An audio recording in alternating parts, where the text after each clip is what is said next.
الحمدللہ رب العالمین والصلاة والسلام علی سید المرسلین اما بعد فاعوذ باللہ من الشیطان الرجیم بسم اللہ الرحمن الرحیم۔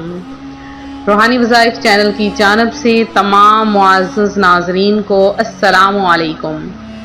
روحانی وظائف چینل لایا آپ کے لیے جمعۃ المبارک کا ایک بہت ہی خاص ترین عمل، ایک چھوٹا سا وظیفہ، اور آپ جیسا چاہیں گے آپ کے لیے ویسا ہی ہو جائے گا۔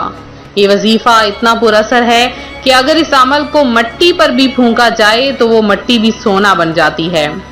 تو اے انسان، جب اللہ پاک نے اتنی پیاری پیاری قرآن پاک کی آیتوں کے ساتھ ہماری مدد فرمائی ہے تو ہم بھی کیوں نہ اپنے رب العزت کی عبادت کریں اور اللہ تعالیٰ کی عبادت میں ہمہ تن مشغول رہیں۔ ایک مسلمان کو معلوم ہونا چاہیے کہ اسے اللہ تعالیٰ نے اپنی عبادت کے لیے پیدا کیا ہے۔ یہ اللہ پاک کا فضل و کرم ہے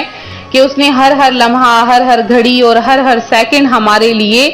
عبادت کرنا لازمی نہیں کیا، بلکہ کوئی عبادت عمر بھر میں ایک بار، بعض سال میں ایک بار اور بعض عبادتیں روزانہ لازمی قرار دی ہیں۔ اسی طرح اسلام میں فرائض و واجبات اور سنن موقدہ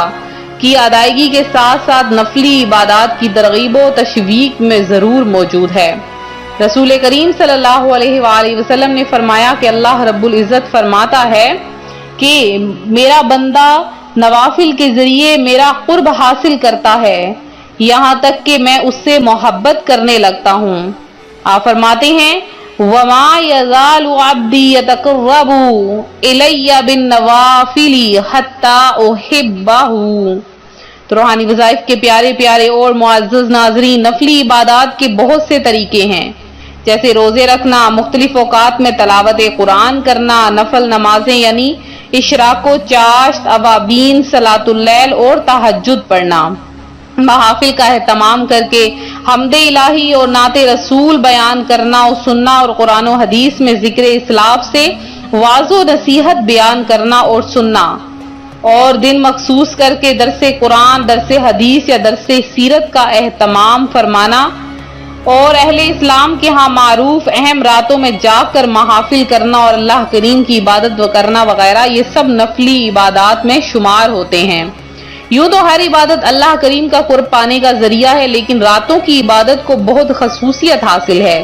راتوں کو اپنی نیند قربان کر کے یاد الہی میں مصروف رہنے اور اللہ کریم سے استغفار کرنے والوں کو تو متقین کے لقب سے نوازا گیا ہے۔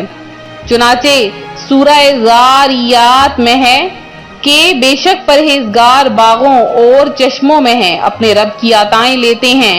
بے شک وہ اس سے پہلے نیکوکار تھے اور رات میں کم سویا کرتے اور پچھلی رات استغفار کرتے۔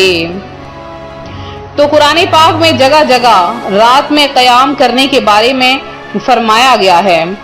اور ان آیات میں نہ صرف شب بیداری کا درس ہے بلکہ ان سے یہ بھی پتہ چلتا ہے کہ کسی بھی رات شب بیداری کرنا مذموم و برا نہیں بلکہ شریعت میں بہت زیادہ پسندیدہ ہے۔ تو اس سے یہ پتہ چلتا ہے کہ کسی مخصوص رات میں شب بیداری کرنے اور اللہ کریم کی عبادت میں گزارنے کی کوئی ممانعت نہیں ہے۔ ہمارے پیارے آقا صلی اللہ علیہ وآلہ وسلم شب بیداری سے کس قدر محبت فرماتے، اسے ایک حدیث مبارکہ سے سن لیجئے۔ روایت سے کہ حضرت عائشہ صدیقہ رضی اللہ تعالی عنہا حضرت عبداللہ بن قیس فرماتے ہیں کہ انہوں نے مجھ سے فرمایا کہ رات کے قیام کو نہ چھوڑو، کہ رسول اللہ صلی اللہ علیہ وآلہ وسلم اسے نہیں چھوڑتے تھے، اور جب کبھی طبیعت ناساز ہوتی یا تھکاوٹ ہوتی تو بیٹھ کر ادا فرماتے۔ نبی کریم صلی اللہ علیہ وآلہ وسلم نے فرمایا علیکم بقیام اللیل فإنہ داب الصالحین قبلکم، یعنی رات کے قیام کو اپنے اوپر لازم کر لو کیونکہ یہ تم سے پہلے صالحین کا طریقہ ہے۔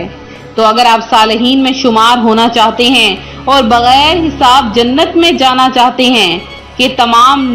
تمام لوگوں سے حساب شروع ہوگا، تو آپ ان میں سے نہیں ہونا چاہتے تو آپ لوگ راتوں کو قیام کیجئے، اپنے بستر سے خود کو جدا کر لیجئے۔ پیارے آقا صلی اللہ علیہ وآلہ وسلم کا ایک فرمان سن لیجئے کہ رات میں ایک گھڑی ہے، اگر کوئی مسلمان اللہ پاک سے اس گھڑی میں دنیا و آخرت کی بھلائی مانگے، اللہ کریم اسے عطا فرماتا ہے، اور یہ گھڑی ہر رات میں موجود ہے۔ تو بہت ہی پیاری پیاری ان باتوں کے ساتھ آج روحانی وظائف چینل جمعۃ المبارک کا ایک ایسا عمل لے کر حاضر ہوا ہے کہ اس عمل کی برکت سے، صرف ایک تسبیح کی برکت سے آپ جیسا چاہو گے ویسا ہو جائے گا۔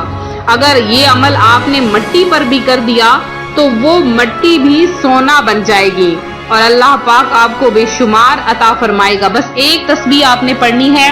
وہ ایک تسبیح کون سی ہے، کس چیز کی ہے، غور سے سن لیجئے۔ آپ نے کرنا کچھ اس طرح سے ہے، آپ نے سب سے پہلے 11 مرتبہ درود پاک پڑھنا ہے۔ 11 مرتبہ درود پاک پڑھنے کے بعد آپ نے سب سے بڑی تسبیح ہے جو عرش عظیم پر لکھی ہے، سبحان اللہ و بحمدہ سبحان اللہ العظیم، کو آپ نے 33 مرتبہ پڑھنا ہے، اور اس کے بعد ایک تسبیح آپ نے یا اللہ یا وکیلو، یا اللہ یا وکیلو، ایک تسبیح یعنی کہ 100 مرتبہ آپ نے اس تسبیح کو پڑھنا ہے، یا اللہ یا وکیلو۔ اللہ پاک کی اس قدر خاص عنایت ہوگی، اس قدر آپ پر، کہ اللہ پاک آپ کی تمام خواہشات پوری کرے گا، منہ سے نکلی ہر بات آپ کی پوری ہو جائے گی، اور آپ پر خاص نظر رحمت ہو جائے گی۔ جمعۃ المبارک کا دن ہے، اس دن کو آپ نے ہرگز ضائع نہیں کرنا ہے، اور اس دن یہ عمل آپ نے ضرور کرنا ہے۔ اس عمل کی برکتیں آپ اپنی آنکھوں سے دیکھیں گے کہ کیسے اللہ پاک نے آپ کو بے شمار رزق سے نواز دیا ہے۔ تو یہ تھا ہمارا آج کا عمل، ہمارا آج کا روحانی وظیفہ جو روحانی وظائف چینل آپ کے لیے لے کر حاضر ہوا۔ تو میری جن بہن بھائیوں نے خصوصی دعا میں حصہ لیا ہے، ان میں شبنم ہیں، افروز عالم ہیں، ام کلثوم ہیں، ناز صبیحہ ہیں، اور فریدہ ہیں، فہیم النساء ہیں، مصباح کوثر ہیں، آصف مائی ہیں، اور اس کے علاوہ انس غوری ہیں، نوری مرزا ہیں، اور زرینہ بی بی ہیں۔ اس کے علاوہ غزالہ رضا ہیں، اور ہینا کوثر ہیں، مریم شہزادی ہیں، نوازش علی ہیں، اور ہادی ہیں جنہوں نے دعا میں حصہ لیا، محمد جمیل ہیں، انوشا مغل ہیں، آسیہ بی بی ہیں، مہر